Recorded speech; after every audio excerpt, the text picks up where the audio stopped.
there's 100 different ways to go and hit a golf ball. Let's figure out if we can find a way to go and help you out on this one. So this stems from me watching a video about a week ago of somebody who went very scientifically down to the point that he went to a friend's lab or whatever that had a putting robot and tried turning it into a chipping robot.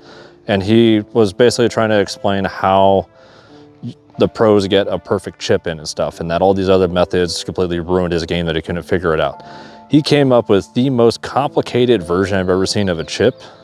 And I'm not saying he's wrong, but I'm just explaining that there's an easier way to do it.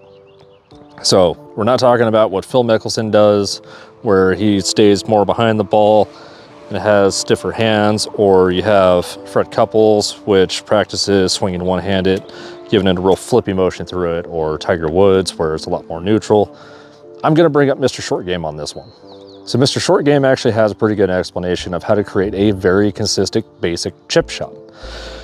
You use a club head width of your wedge or whatever, keep your feet about that far apart, weight slightly forward, and you're taking basically a putting stroke.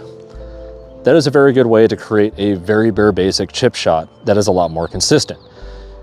It goes back to my other video of impact point, where the chip shot is the basics of your entire swing, because that is going to be the bottom arc of your swing. Great.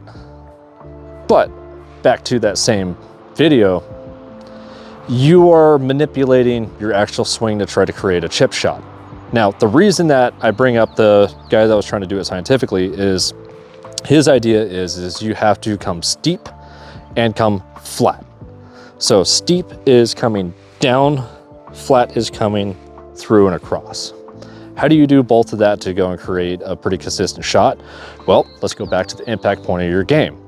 Everything comes down to your swing arc and how you impact the ball. If you want your chip shot to be the same through the rest of your bag, mimic the same thing.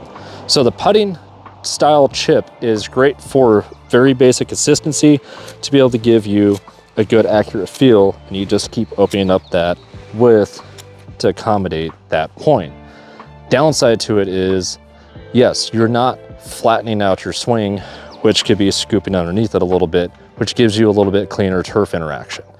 The simple thing that you could do to get both or all of it in one, loosen up your hands a little bit.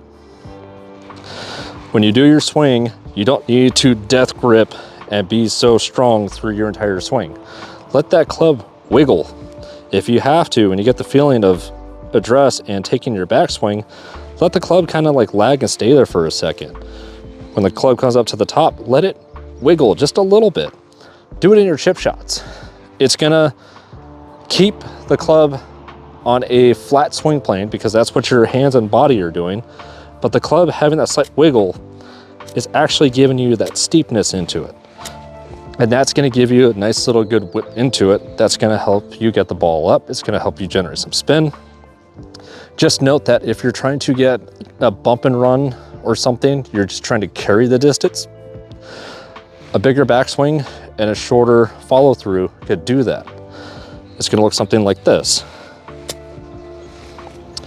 If you want to have a higher spinning shot, that's gonna be based on speed and velocity.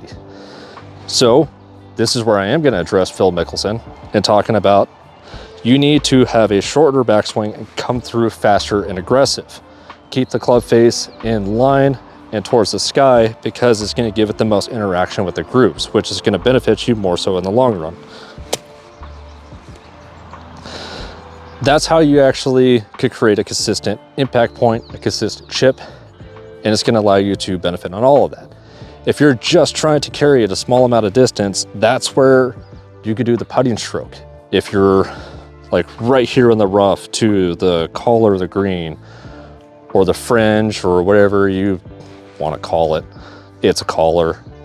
But if you're right there in the rough to the collar and there's enough grass that's in the way and you just want to get it out, you could either blade it, but you can use that same putting stroke. You're just trying to get the ball up and out. You're not trying to put spin on it.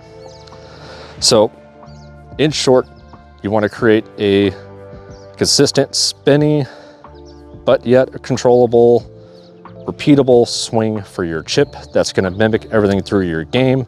Just remember, you don't have the death grip. Keep your hand slightly loose. And that's gonna change so much in your swing, and you're gonna notice a major difference. You might actually have to kind of recalibrate yourself and refigure out how your distances are gonna be.